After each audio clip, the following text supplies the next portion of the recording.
सबको जय श्रीमन नारायण, जय श्री कृष्णा। आज हमारे बीच में मुख्य अतिथि के रूप में देश के जाने माने वैद्य, जो 30 वर्षों से भारत की सेवा आयुर्वेद से कर रहे हैं, ऐसे परम विद्वान, आयुर्वेद को गहराई से समझने और समझाने वाले परम विद्वान आयुर्वेद के भैया श्री सुभाष गोयल जी के लिए सुंदर तालियां बजाइए। आपका पूरा जीवन आयुर्वेद को समर्पित है और आपको पूरी दुनिया के लोग जानते हैं। आयुर्वेद में इन्होंने बहुत बड़ा मुकाम प्राप्त किया है। भारत के चुनिंदा गिने चुने लोगों में एक नाम श्री सुभाष गोयल जी का है, जो आयुर्वेद की विचारधारा को इतनी ऊंचाई तक पहुंचाए कि आज जन जन में आयुर्वेद को जाना जा रहा है, समझा जा रहा है और पहचाना जा रहा है। उनमें से एक शख्सियत हमारे बीच में, तालियों के साथ स्वागत करेंगे वैद्य जी सुभाष गोयल जी का। तो वैद्य जी, बहुत बहुत स्वागत आपका। आज के गौरी गोपाल परिवार की ओर से आपका खूब खूब स्वागत, वंदन, अभिनंदन। जी, मेरी तरफ से भी सबको राधे राधे। सभी को भगवान कृष्ण जी की नगरी में आशीर्वाद मिलता रहे और हम जैसे लोग जो हैं वो आपकी सेवा में लगे रहें। और महाराज जी का तो खैर बहुत बड़ा नाम है, बहुत बड़ा प्रचार है, बहुत लोग महाराज जी को बुलाना चाहते हैं, मिलना चाहते हैं। हमारा सौभाग्य है कि हम महाराज जी के साथ बैठ करके आपकी सेवा में आज कुछ बातें करेंगे। पहले भी हम आए थे एक बार, बहुत सारी बातें करी थी, आप लोग मेरे को बाद में मिले भी थे। और अपने मोबाइल पे आप खोलिएगा सुभाष गोयल चंडीगढ़ लिख करके, तो यूट्यूब पे ये चीज़ें आपको देखने को मिलेंगी। सुभाष गोयल चंडीगढ़ सिंपल लिखना है। तो आज मेरा सौभाग्य है कि महाराज जी के साथ में बैठ करके कुछ आयुर्वेद के बारे में, कुछ आपकी सेहत के बारे में व्याख्यान करेंगे। महाराज जी, आपका कोटि कोटि नमन। तो आज भैया श्री सुभाष गोयल जी से हम प्रश्न करें आप लोगों के पक्ष से, क्योंकि ये वैद्य हैं, अच्छे लोगों का लाभ ले लेना चाहिए। अच्छे लोग बार बार नहीं मिलते, जब मिल जाएं तो कहते हैं अच्छे लोगों का क्षण बर्बाद नहीं करना चाहिए। अन्न का कण, बात संतों के लिए कही गई है कि अन्न का कण और संतों का क्षण कभी बर्बाद नहीं करना चाहिए। चूँकि आप वैद्य हैं और वैद्य को भी पुराने ज़माने में, आज भी वैद्य को, डॉक्टर को भगवान का दर्जा दिया जाता है, क्योंकि आप हैं जो समाज को, यदि समाज भटक जाए, गलत खान पान में चली जाए, तो वैद्य ही उन्हें समाज में सही चेतना पहुंचाते हैं, सही ज्ञान पहुंचाते हैं। तो सबसे पहला सवाल कि हमारी माताएं, बहनें, भाई लोग जब ये उपवास करते हैं, जी, व्रत करते हैं, तो व्रत करने में ना कमजोरी सी आ जाती है कि आज हमने कुछ खाया नहीं, तो कमजोरी आ गई। कई बार व्रत का प्रभाव ये होता है कि व्रत के प्रभाव से 1 दिन 2 दिन तक कमजोरी बनी रहती है। तो 1 दिन ना खाना, आयुर्वेद कहता है कि व्रत करने से शरीर ठीक रहता है। परंतु व्रत करने से यदि कमजोरी आ जाए तो आपके पास क्या नुस्खा है कि वो ठीक हो जाए? सबसे पहले तो महाराज जी मैं आपको बताऊंगा कि जो लोग व्रत करते हैं, बहुत कम लोग हैं जो नहीं व्रत करते, लेकिन मैक्सिमम लोग व्रत करते हैं। अब जैसे किसी को कोई स्किन की प्रॉब्लम होती है, हम उसको बोलते होते हैं कि संडे को खाना छोड़ दो और नमक बिल्कुल बंद कर दो, तो काफ़ी हद तक फ़ायदा होता है। तो जो कमजोरी आती है व्रत करने से, वैसे तो बहुत कम लोगों को आती है, उन्हीं को आती है जो अनीमिक होते हैं, जिनके अंदर खून की कमी होती है। तो ऐसे में सबको मैंने बताया था कि बादाम 5 और किशमिश के 5 और उसके अंदर 1 अखरोट और 1 उसके अंदर अंजीर जो होता है वो डाल करके रात को पानी में भिगो के रखो, सुबह उसको खाली पेट खाना शुरू कर दो। ये ज़रूरी नहीं कि जिस दिन व्रत रखा उसी दिन खाना है, ये रोज़ खाना शुरू करो। आप जितने मर्जी व्रत रखना, आपको कभी वीकनेस नहीं आएगी, कमजोरी नहीं आएगी, क्योंकि ये ब्लड को बढ़ा देता है। और अंजीर जो है वो आपके पेट को बिल्कुल नॉर्मल तरीके से साफ़ करने में मदद करता है, और साथ में जो हम इसके अंदर बादाम डालते हैं वो ब्रेन की ताकत को बढ़ाता है, और ये सारी चीज़ें जो है, अखरोट जो है वो भी ब्रेन को, तो इससे क्या होता है कि शरीर के अंदर जितनी भी कमज़ोरी है, ये सिंपल घरेलू नुस्खा है, आप इसको नोट करके रखेंगे, इसको अपने पास सेव करके रखेंगे, तो आपके लिए भी और आपके सारे भाई बंधुओं के लिए ये बहुत फ़ायदेमंद रहने वाला है। वाह, सुंदर।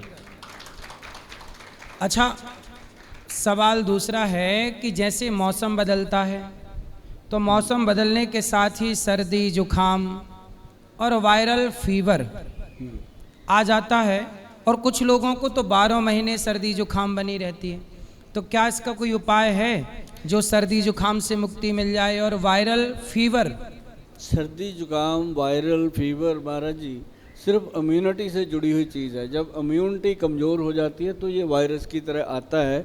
इसके लिए भगवान ने अपने को बहुत अच्छी चीज़ें दी हैं, और अपने पूर्वज जो हैं वो बहुत अच्छे तरीके से उनको अपने रसोई घर में सजा के गए हैं। हम उसका इस्तेमाल भूल गए हैं। अगर भूल गए हैं तो मैं याद दिला दूं, नोट करके रखिएगा। इसके अंदर 5 हल्दियाँ मिला के एक बनती है पंचम हल्दी, जिसको बोला जाता है काली हल्दी, अम्बा हल्दी, दारू हल्दी, पीली हल्दी और एक जंगली हल्दी। 5 हल्दियों का ये मिश्रण होता है जिसको कहा जाता है पंचम हल्दी।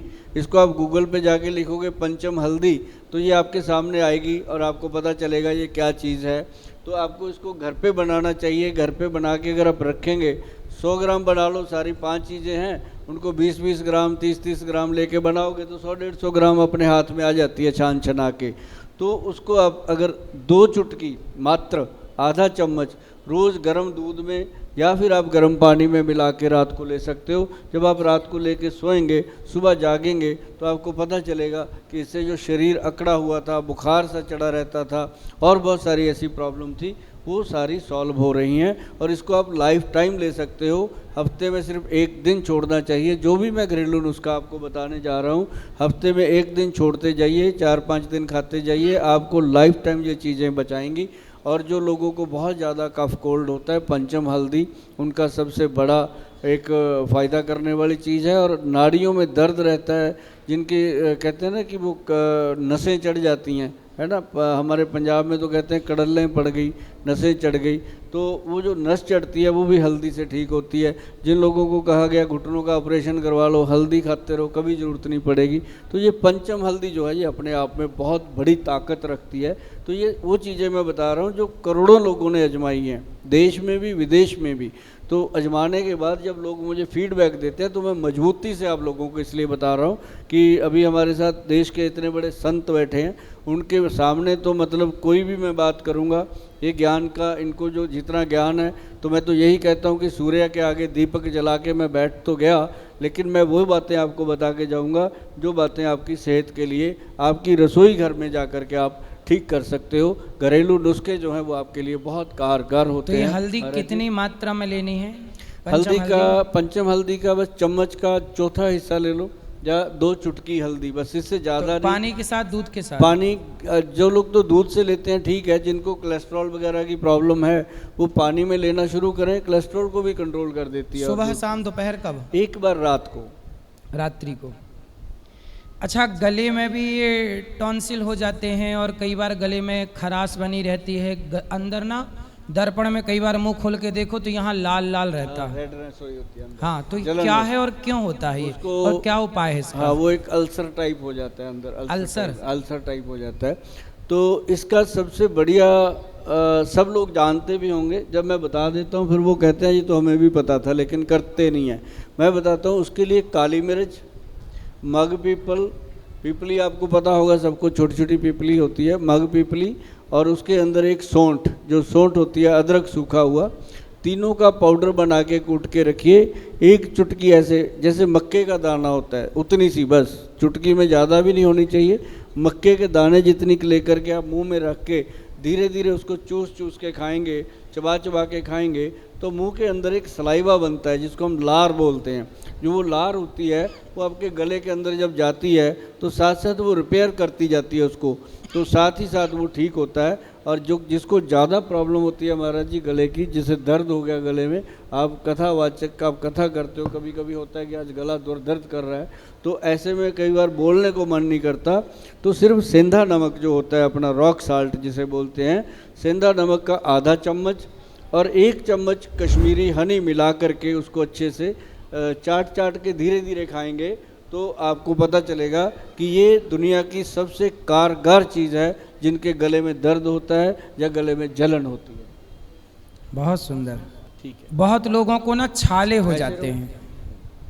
छाले, पहले तो हम आपसे ये जानना चाहेंगे कि छाले क्यों होते हैं मुंह पे, और दूसरा ये भी जानना चाहेंगे कि छाले हो जाएं तो उसकी दवाई क्या है। जैसे मुंह में छाले होते हैं सिर्फ उन लोगों को ज़्यादा होते हैं, आप देखेंगे जिनको लीवर की प्रॉब्लम होती है या जिनके लीवर में गर्मी पड़ जाती है, ऐसे लोगों को वायवादी हो जाती है। वाय जिसको हम बोलते हैं वात दोष, वात पित्त कफ में हमारे पास जितने लोग आते हैं हम नाड़ी देखते हैं तो वात दोष उसका बड़ा होता है वायवादी का। तो जब वाय होती है तो मुंह के छाले होते हैं, कईयों के पैरों में जलन होती है, कईयों के हाथों में पसीना आके जलन होती है। तो ऐसे में सबसे बेहतर चीज़ क्या है मैं आपको बता दूं, वो है त्रिफला पाउडर। बहुत लोग उसमें कुछ लगाते हैं, कोई कुछ लगाता है। त्रिफला पाउडर जो है वो लेना है अपन ने 1, 2 और 4 की रेशो का। जैसे उसमें हरड़ लेना है, हरड़ हमने लेना जलाफा हरड़। मैं आपको जो चीज़ें रियल बताता जाऊंगा, जब आप अंसारी जी के पास जाओगे उनको ज़रूर बोलना कि हरड़ जलाफा जो होती है, मैं आपको थोड़ा सा आपकी नॉलेज के लिए बता दूं कि वो बहुत कीमती होती है। जो नॉर्मल हरड़ होती है वो बहुत सस्ती होती है, इसका रेट से आपको पता चलेगा। और हरड़ जलाफा जो होती है वो इतनी बड़ी होती है, उसके अंदर गिटक भी नहीं होती, और वो लेते हैं तो पेट साफ़ करने का काम करती है। हरड़ जलाफा 100 ग्राम लेना, बहेड़ा उसके अंदर 200 ग्राम लेना, और 400 ग्राम उसके अंदर लेना आंवले का पाउडर। तीनों चीज़ों को मिला के बनता है त्रिफला पाउडर। त्रिफला अमृत के रूप से बन जाता है, इसको बोला जाता है त्रिफला अमृत। और नॉर्मल त्रिफला जो होता है वो नॉर्मल होता है, त्रिफला अमृत में ये रेशो बनती है 1, 2 और 4 की। तो जब आप इसको लेंगे तो आपको पता चलेगा। इसको खाने का बहुत बढ़िया तरीका है कि 5 ग्राम त्रिफला शाम को 5 बजे पुरुषों के लिए, और अगर महिलाओं ने खाना है तो वो सुबह खा सकती हैं अपने नाश्ते से पहले, किसी भी टाइम खाली पेट। रात को पानी में 1 चम्मच त्रिफला पाउडर भिगो के रख दो, सुबह वो पानी में अच्छे से मिश्रित हो जाता है, उसको ऐसे घोल के सिप करके पीना, एकदम ऐसे नहीं पीना। जो लोग ऐसे एकदम पीते हैं फिर गले की प्रॉब्लम खड़ी हो जाती है, तो उसको आराम से पिएंगे तो आपको वो अमृत, त्रिफला अमृत जो है वो सचमुच अमृत है। जो पुरुषों के लिए मैंने बताया 5 बजे, वो मैं इसलिए बोलता हूँ कि मैं पंजाब से आता हूँ, मेरा पंजाब बड़ा खुशहाल है, बड़ा अच्छा है। वहाँ पे कई लोग शाम को फिर वो हो जाते हैं लिटल करने के लिए रात को, तो मैं कहता हूँ 5 बजे भाई त्रिफला खा लो, ताकि आपको रात की जो खाने पीने वाली चीज़ें हैं वो साइड इफ़ेक्ट ना करें। तो त्रिफला किसके साथ, कैसे पानी दूध किसके साथ खाना है?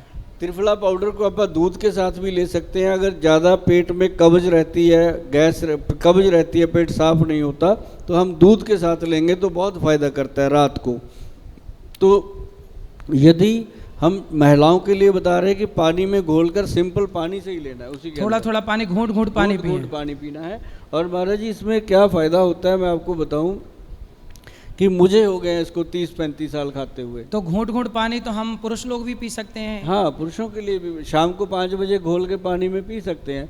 जो लोग शराब शरूब नहीं पीते रात को भी उसको ले सकते हैं सोने से पहले।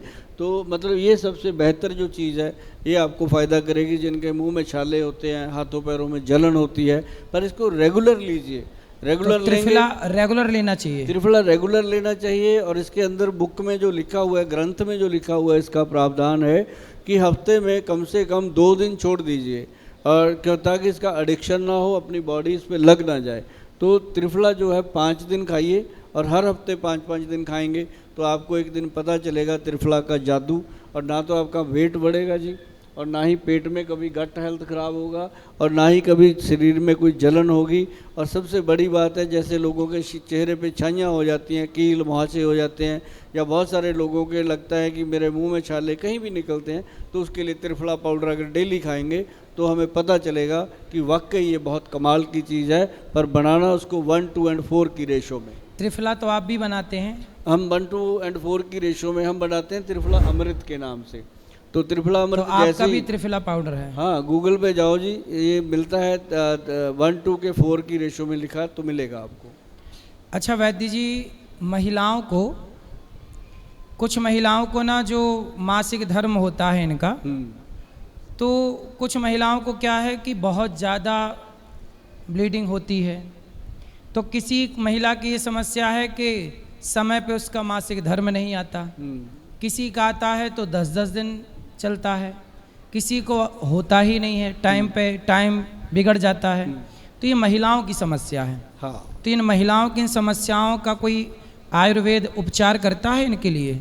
बहुत महत्वपूर्ण सवाल भी है और बताना भी चाहिए कि महिलाओं में जो ये समस्या होती है, बहुत सारी मेरी बहनें हैं जो सैलड बिल्कुल नहीं खाती, सलाद बिल्कुल नहीं खाती, गाजर, चुकंदर और खीरा, ये 3 चीज़ें तो बहुत ज़रूरी हैं, बाकी जो आपको पसंद हो वो काट लीजिए। सुबह सबसे पहले अगर आप सैलड खाना शुरू कर दोगे, पहला फूड आपके पेट में जो जाए वो सैलड जाए, चबा चबा के छोटे छोटे पीस काटो, उसमें काली मिर्च, काला नमक और साथ में उसमें जैतून तेल मिलाओ।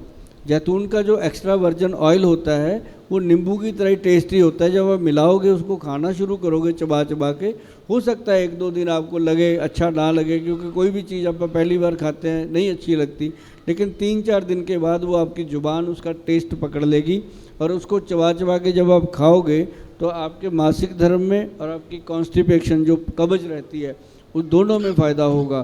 ताकि औरतों में क्या होता है, हमारी बहनों के अंदर, कि वो खाने पीने का संकोच बहुत करती हैं, या तो घर वालों का बचा हुआ खाएंगी या फिर बासी खाना खाएंगी।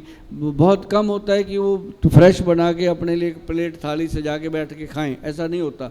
तो ये मैं भी उसी परिवार से आता हूँ, मेरी माँ भी जब तक हम सबको खिला के जो बच जाता था उसके थाली में लेके बैठ जाती थी। तो मतलब ये सभी महिलाओं का है रूल। तो ऐसे में एक तो जो सैलड मैंने बताया सुबह सुबह खाने का, ये मैं इतने दिल से बताता हूँ लोगों को, इतने सम्मान से बताता हूँ, और जितनी शिद्दत और दिल से मैं बताता हूँ, अगर इतनी शिद्दत और दिल से आपने कर लिया ना तो आपके मुंह से निकलेगा कि थैंक यू गोयल साहब, महाराज जी, राधे राधे। और ये चीज़ें ऐसे नहीं होती। मतलब आप माताओं को, बहनों को भोजन के पहले सलाद ज़रूर खाना चाहिए। यदि आप सलाद खाते हैं तो जो आपका पीरियड टाइम है वो बिगड़ नहीं सकता, और वो समय पर ही होगा। और याद रखिएगा, ये ईश्वर प्रकृति है, महिलाओं का यदि टाइम, पीरियड टाइम समय से होता है तो वो महिलाएं स्वस्थ हैं। यदि उनका टाइम बिगड़ा, पीरियड टाइम बिगड़ा, तो समझ लो कि वो महिला बीमार है। क्यों? बिल्कुल जी महाराज जी, इसका एक इलाज भी बताते हैं। एक तो इसका इलाज है गाजर का जूस, जो महिलाएं कर सकती हैं, इसको गाजर का जूस पी सकती हैं। कई बार होता है कि गोयल साहब बता गए गाजर का जूस, खुद तो पी लेते होंगे, हम इतना कहाँ से लेके आए, लेकिन शायद मैं कभी पीता भी नहीं होऊंगा ऐसी चीज़ें जो मैं बता रहा हूँ।